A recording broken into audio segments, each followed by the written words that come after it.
الحمد لله الكائل في محكم تنزيله كل أسألكم عليه أجرا إلا المودة في القربى ثم الصلاة والسلام على خير البرية الكائل في أقواله فاطمة بدعة مني أبديت بسير فلا جباو ملكنا ملكوكا kawfo ka wale nyimando sangani wati akanyama dalila ayo bismillah akajemu ka mandika nabe falima ko ladabu kene ni ejemu kan kire ni tele sur place en fait ka nga dayatu muso baw wole anu ka baruke la moka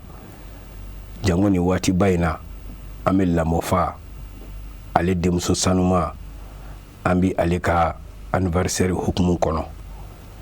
lamɔ du kɔnɔ n'o ye kiraya du ye an bi o kɔnɔ kiraya dusukun feere n'o ye Fatimata ye baro in bɛna boli o de kan an ka malimatuba fila min b'an bolo bi ka aw ɲɛnajɛ ka aw hakili jigin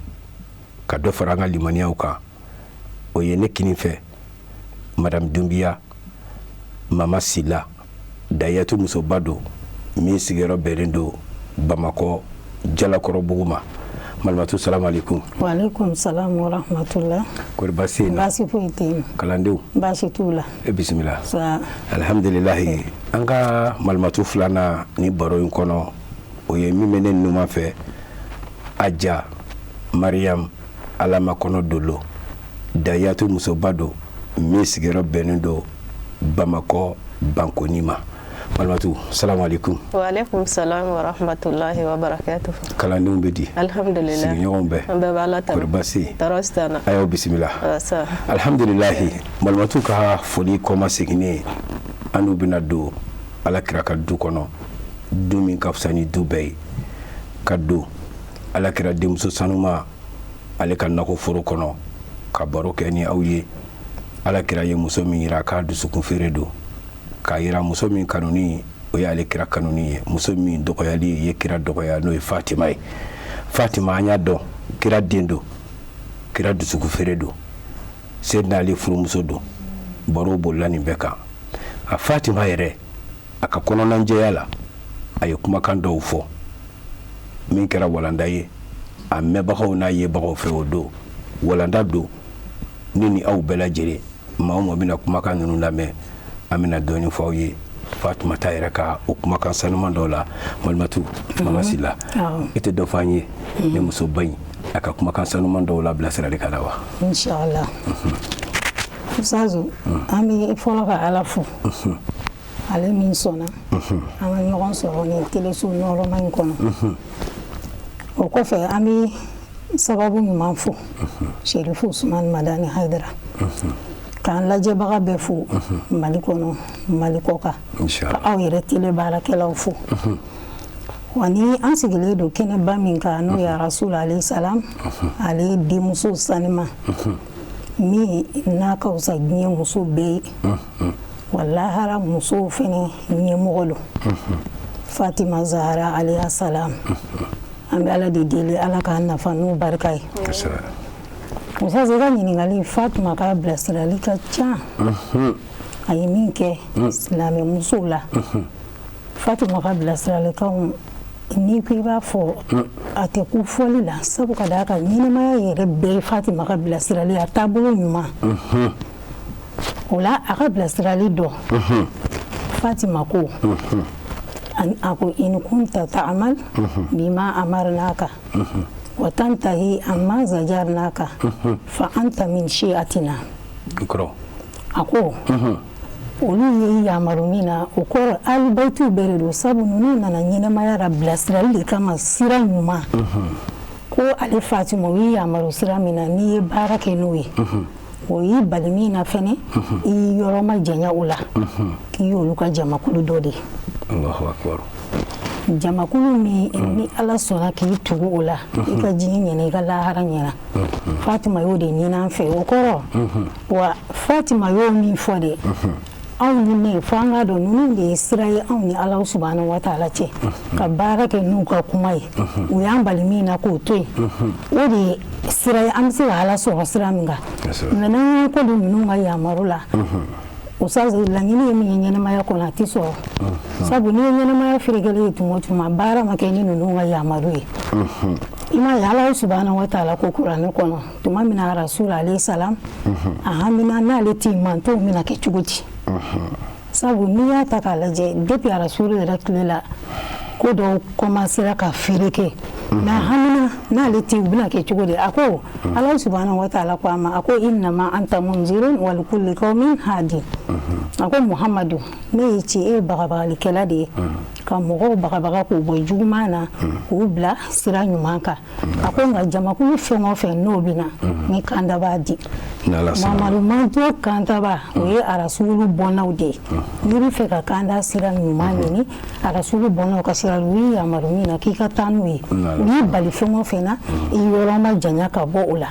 wa ala ni kerengera ko usazu sira foite ki ba mine mi bisi ala manino no ngasirate Fatima radio fo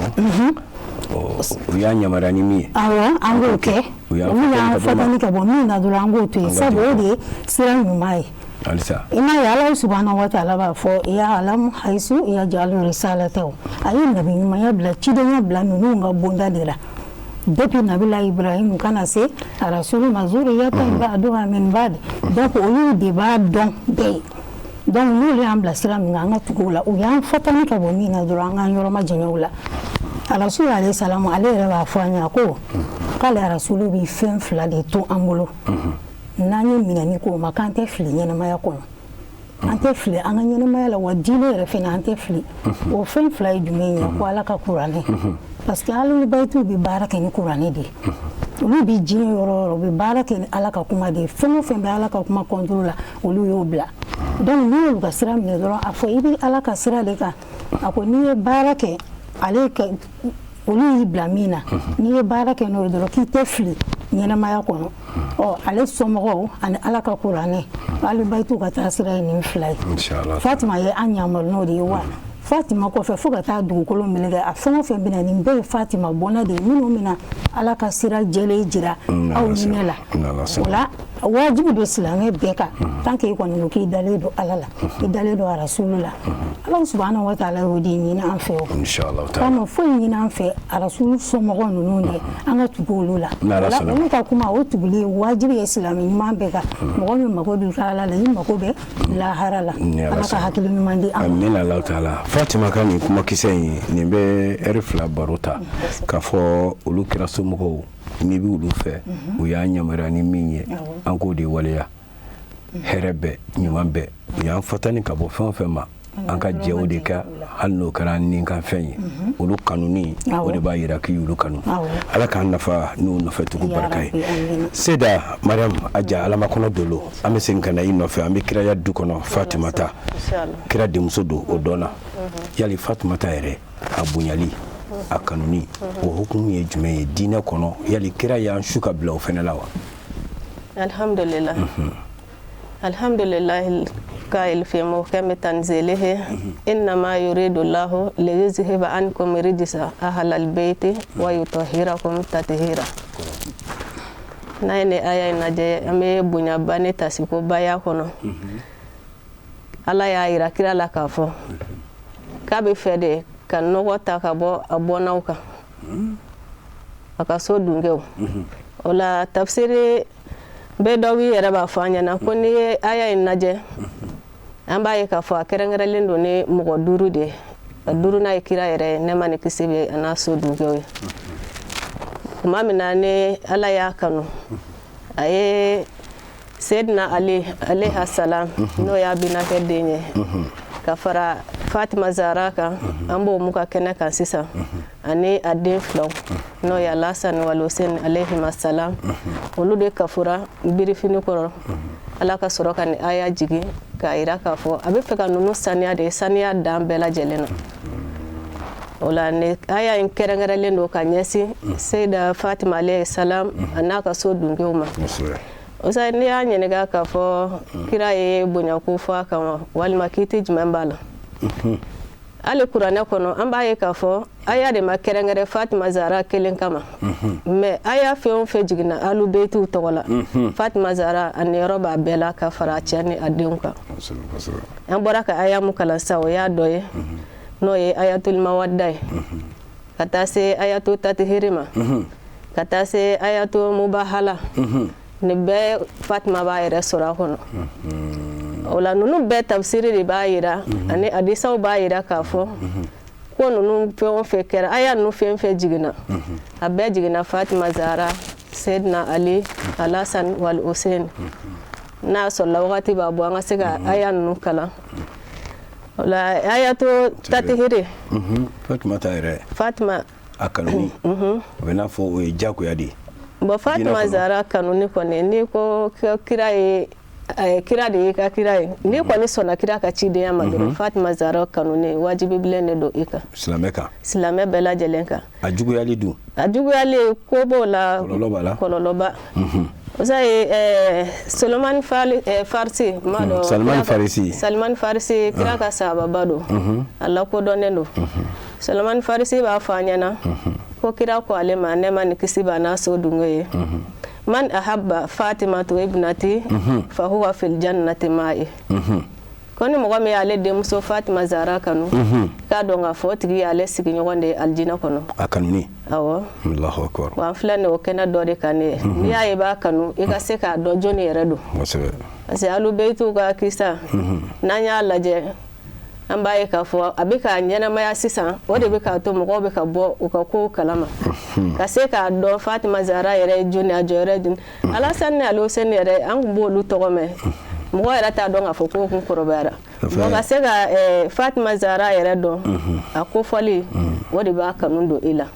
wa man abugadaha fa huwa fin nar ko ni mɔgɔ min y'a koniya k'a dɔn k'a fɔ o tigi o sigiyɔrɔ ye tasuma ye o la adamaden an bɛɛ b'a dɔn k'a fɔ ɲɛnamaya ye wagatinin de bon ni mɔgɔ min ye ɲɛnamaya in diya kanu i bɛ Fatima de kanu n'i y'a kanu i b'a jogow kanu ka baara kɛ n'o ye n'o kɛra dɔrɔn e sen bɛ bɔ diɲɛlatigɛ masiba n'a kɔlɔlɔ bɛɛ lajɛlen na parce que n'i y'a mɛn ko Fatima yɛrɛ o kɔrɔ de ye mɔgɔ min dabɔlen don ka bɔ tasuma kɔnɔ don ma bon ni ko i b'o kuma yɛrɛ tafsiri i b'a ye k'a fɔ Fatima ale dabɔlen don ka bɔ tɔɔrɔ ko bɛɛ lajɛlen ma furuso kɔnɔ a ka tɔɔrɔya tɛ maa furukɛ sɔrɔ denw ladon cogo la ka taa se sigiɲɔgɔnya cogoyaw ma a ka tɔɔrɔ ma mɔgɔ si sɔrɔ mɔgɔ min mana kanu o bɛ ladegeli k'ale de la n'i ye ladegeli k'a la i b'a ye i bɛ k'a jɛɲɔgɔn de ye o la Fatima Zahra Salman Farisi ka kuma ye nɔnatugu la a tilala k'a fɔ ko kira ko a ma nɛɛma ni kisi b'a ye hubu Fatima salawatullahi wa salamuhu alaiha yanfa'u fi mi'atin minal mawatin Fatima Zahra a kanu a bɛ mɔgɔ nafa yɔrɔ 100 de la Fatima yɔrɔ gɛlɛn 100 Fatima kanuni n'i y'a kanu ka se ka a nɔfɛ tugu kanu ye fɛn mun ye n'i ye mɔgɔ min kanu i b'a ladege de a ka kɛta ni a ka fɔ mamatu de fɔ kuma daminɛ la minɛ ko Fatima ko n'olu y'a yamara ni min ye an k'o kɛ mais an fantalen ka bɔ min ma an ka jɛ o kɔ o de ye kanu yɛrɛ ye sisan i filɛ k'a fɔ an ye k'a fɔ Fatima to kanuni a bɛ mago 100 yɔrɔ gɛlɛn 100 a b'o de wuli ka bɔ adamaden kan Allahu akbar yɔrɔ gɛlɛn 100 ninnu damadɔni tara la o y'a la nɔgɔmaw ye saya wagati an bɛɛ b'a dɔn saya ka kunna Fatima kanu b'o nɔgɔya ne ye Fatima kanu saya wagati a bɛ k'e bolo ji min ye Ala ka to an ka kanu mina ya rabi ka se kaburu kɔnɔna ma kaburu ɲangata Fatima kanu bɛ mɔgɔ o mɔgɔ la o tɛ kaburu ɲangata sɔrɔ ka taa se mizanu sanfɛla ma mizanu sumali ɲuman ni jugumaw e wasalen don nin bɛɛ lajɛlen na fo ka taa se siratu tigɛliw ni fɛsɛfɛsɛli kɛliw ma o la Fatima Zahra an b'a ye k'a fɔ n'an ko an ka ɲɛnamaya ka ɲɛ an bolo an ka tila ka lahara fana sɔrɔ a ɲuman na o ye Fatima Zahra kanuni de ye n b'a Ala deli Ala k'an kɛ a nɔfɛ tuguba amina Allahu taala an baden TV siri fila lajɛbaw an y'a fɔ a ye cogo min na ni an ye ladamu kɛnɛ kɔnɔ an bɛ waati ba kɔnɔ waati min ye Zahra al-Batula an-Nakiya Tahira an bɛ ale ka anniversaire an bɛ o hukumu kɔnɔ Ala ko wazakirihum bi ayyamillahi ko k'adamadenw hakili jigin ale Alahu taala ka donbaw la Fatumata bange don o ye donba ye a bangera kalo min na o ye kaloba ye Fatumata kɛnɛ sigili o ye kɛnɛba ye o la an bɛ ka kuma Fatumata kan an y'a fɔ a ye cogo min na n'an ka balimatuba fila don Madame Dumiya Mama Sila ka bɔ Jalakɔrɔbugu ani a bɛ ka baro kɛ ani Mariam Alama Kɔnɔ Dolo baro in an bɛ kira ka du kɔnɔ halisa Fatima an bɔra k'a mɛn sisan a yɛrɛ kumakan dɔw fɔ y'o fɔ an ye a kanuni hukumu Aja Mariam Dolo a ye caman fɔ an ye o la ka dɔ to halisa alakiraba yɛrɛ a yɛrɛ ye kuma dɔw fɔ a denmuso Valɛri la ani Fatumata yɛrɛ jogobaw i tɛ dɔ fɔ an ye o la wa Usazo Rasul alayhi salam ay Fatima Valɛri fɔ yɔrɔ caman dɔ fɔ an ye dolo la ko ya Fatima inna laha yarda liridaki wa yaghdabu li ghadabiki Allahu akbar Musa ni en tagala je ni Valɛri baye ni ɲɔgɔn ma di mɔgɔ ma dugukolo sanfɛ ni Fatima tɛ i ye min fɔ sisan o kɔrɔ a ko Fatima Ala subhanahu wa ta'ala bɛ jɛ mɔgɔ ma e Fatima jɛna mɔgɔ min ma Allahu akbar Ala bɛ jɛ ni Fatima jɛna a ko Fatima Ala subhanahu wa ta'ala bɛ dimi e Fatima dimina mɔgɔ min kɔrɔ Ala bɛ dimi e ka dimi na wa a bɛ jɛ i ka jɛna Allahu akbar ni Fatima tɛ ni Valɛri ma di mɔgɔ ma dugukolo ka Usazi ni Fatumata jɛna maa min ma Ala bɛ jɛ o ma n'a dimina maa min kɔrɔ n'a dimina mɔgɔ min kɔrɔ Ala bɛ dimi i kɔrɔ Allahu akbar Ala kana dimi an kɔrɔ Ala kana dimi an kɔrɔ o la Usazi i ko Fatima ka jogoba Fatima ka jogo ka ca a tɛ fila fɔ an ye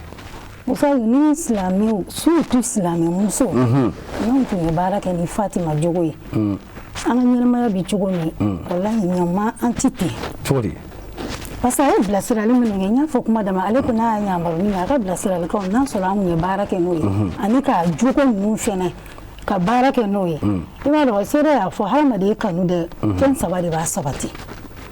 kanu k'a fɔ a kanu bɛ n'a kanu bɛ na fɛn saba n'o yer'i la o bɛ kanu in sabati b'a dɔn k'a fɔ ko kanu ye tiɲɛ yɛrɛ i bɛ ka min fɔ e bɛ ka kanu fɔ i da la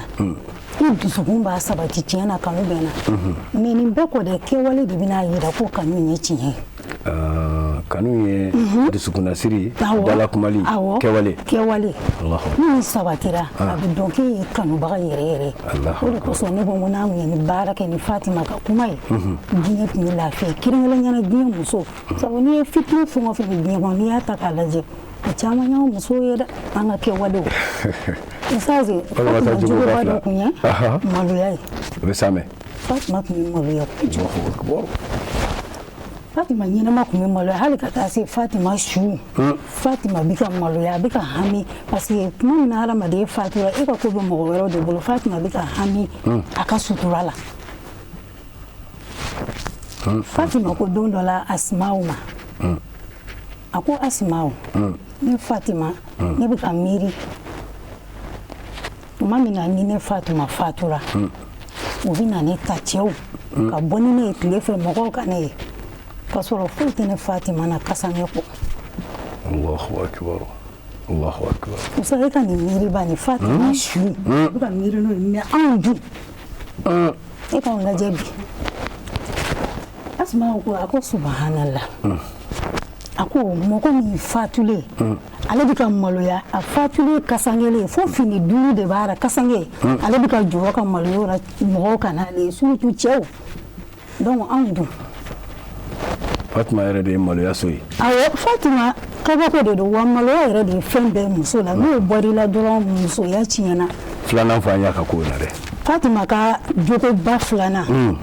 Usazi Fatima tun ye mɔgɔ ye min ka ɲi kojugu ɲumanya Fatima tun ye mɔgɔ ɲuman ye a furukɛ ka du kɔnɔ ani Muhamadu mantonw cɛ diɲɛ bɛɛ cɛ Fatima ka ɲumanya fo Ala subhanahu wa ta'ala ko kuranɛ kɔnɔ wa yusiruna ala anfusihim walaw kana bihim khasasa ko a bɛ gɛlɛya k'a yɛrɛkun na ka ɲumanya kɛ i b'a sɔrɔ Usazi n'a fɔra ko muso ka ɲi dɛ i ka ɲumanya bɛ daminɛ fɔlɔ i furuso kɔnɔ surtout dumuni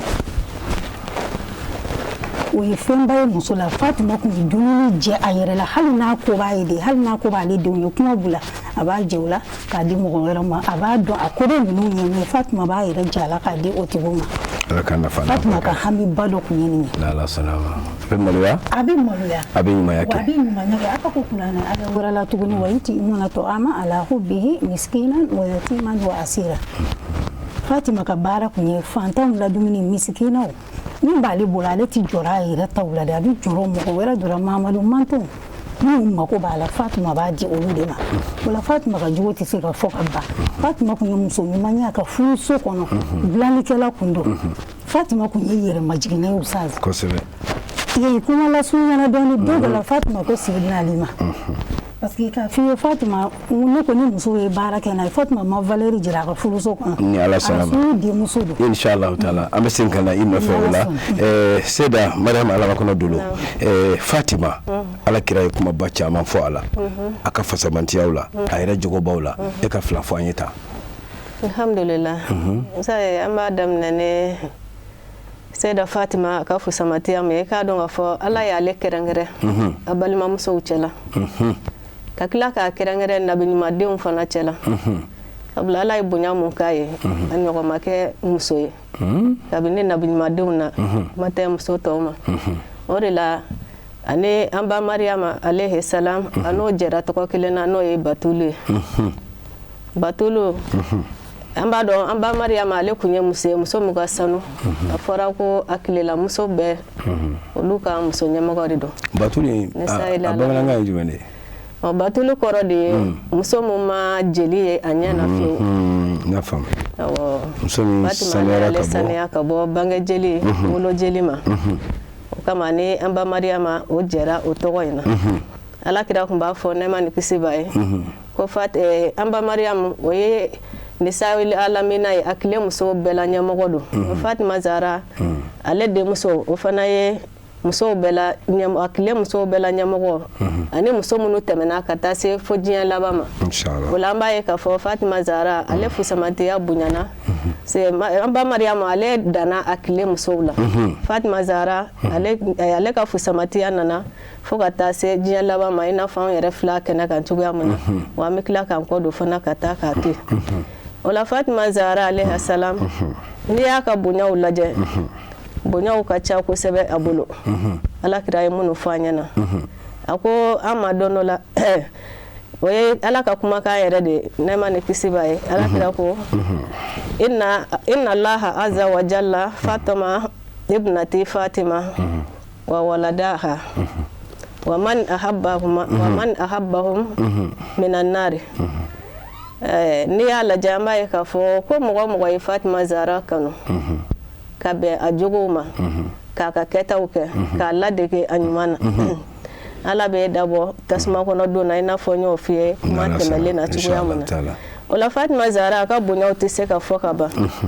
nyo de fo ni Qur'an aya fe la jamu be iralike ka fo ko alu betu ka bunya ira bi Fatima Zara ni rasulullah alayhi salam nala salama aya ko bahala no ya suratul imran aya bi woroni kelena kuma minane yaudiya ne nazara obana kiraka chide nyama olu ba ira ka fo luta de chinyai ala ni aya njigi kul ta'allaw nadu abna'ana wa abna'akum wa nisa'ana wa nisa'akum summa nabtahil wa naj'al lanatallahi 'alal kazibin nkoro wati guna ko kira ko o ma sisano ay am don wele aka bona o yere kunye ani aka bona o musoye fana be bona ndew nya me bona muso me bona yere kunye me ado ni ya la jama ko akilla jama kulu di binabo ala kira bora ni mo me wode kera Fatima Zara muso plasila ko sebe Sayyidina Ali ayere kun plasila don plasila ala sanni walo sen bora no lu fla bayra Fatima Zara bunya bela jele ne dafara alela nala sanama mala de deli ajoro kun kabo ala kira kun kabo ko sebe kira do sukuna dine indemelila ko sebe kadaka ay dine damina wati geleyaw ye afa no fe ka klaka a chamanche a jama yoro ko fana yi afa no fe Fatima ndafo afa kumba fo ama ko ummu abiha faba ni yo to wa na je ba ka fo baya joro ka bone Fatima kera denya me ay baya joro ta fay ni ala salama wati la kudo kene sigi baw munu meni kene sigi dugawu don jumɛn b'i bolo folikan jumɛn b'i bolo ka s'u ma an ka baara in kun cɛ alhamdulillah sazo olu ka foli tɛ se ka fɔ nin kɛnɛ sigibagaw an bɛ foli min dɔn o de ye an bɛ ala deli san wɛrɛ ala k'o yira an na amina ala u bɛ musaka minnu don nin baara in na n'ala sɔnna ma ala k'a kɛ dalu ye amina ala taala sabu ka da ka kɛnɛ foyi tɛ bonya nin kɛnɛ ninnu ni ala sɔnna ma ka sababu ɲuman yɛrɛ fo min bɛ kɛnɛ ninnu jɔ n'ala sɔnna ma Sherifu Usman Madan Haidara inshallah ala k'a taala nafa amina ala taala kuma kuncɛ kuma ni foli kana alhamdulillah an b'ala fo k'a barikada k'aw yɛrɛ fo aw ka cɛsiri la n'ala sɔnna ma an karamɔgɔ n'an jɔyɔrɔ fo ale mun ye sababu ɲumanw bɛɛ sababu ye a se bɛ Sherifu Usman Madan Haidara fo ka taa se an baw bɛɛ lajɛlen ma kɛrɛnkɛrɛnnenya la an ba mun bɛ nin kɛnɛ sigi tante Fatumata Tarawele Haidara an b'a fo k'a barikada n'ala sɔnna ma olu de ye an bɔ fili la ka tila ka kira n'a bɔnaw yira an na ala deli ala ka si ani kɛnɛya di amina ala ka kɛnɛ ɲɔgɔn caman yira an kɛnɛ na amina ala taala ne de ye an ka kɛta ye ɲɛnamaya in kɔnɔ inshallah taala wa zakiruhum bi ayamillah n'ala sɔnna ma ni waati yɛrɛ bɛɛ lajɛlen kunna an b'aw fo k'aw wale ɲuman dɔn telelabaaraw don waatilakow don k'aw fo k'aw wale ɲuman dɔn a ye nin dɔnni min d'aw ma ala k'an nafa n'a ye k'a kɛ walanda sanuman ye bɛɛ lajɛlen ye Fatumata barika ala k'a don an bɛɛ lajɛlen na maa o maa bɛ kɛnɛ in sigi yarabi ala ka k'i bolo dalu ye diɲɛ ani lahara kɛrɛnkɛrɛnnenya la an bamuso Haidara Fatumata Tarawele ale min ye nin i bolo don nin kɔrɔ k'a kɔkɔrɔma don a n'a dɛmɛbaw an b'u bɛɛ fo k'u wale ɲuman dɔn ka cɛkɔrɔba ɲuman yɛrɛ fo wa haza salamu alaikum wa rahmatulahi ta'ala wa barakatuhu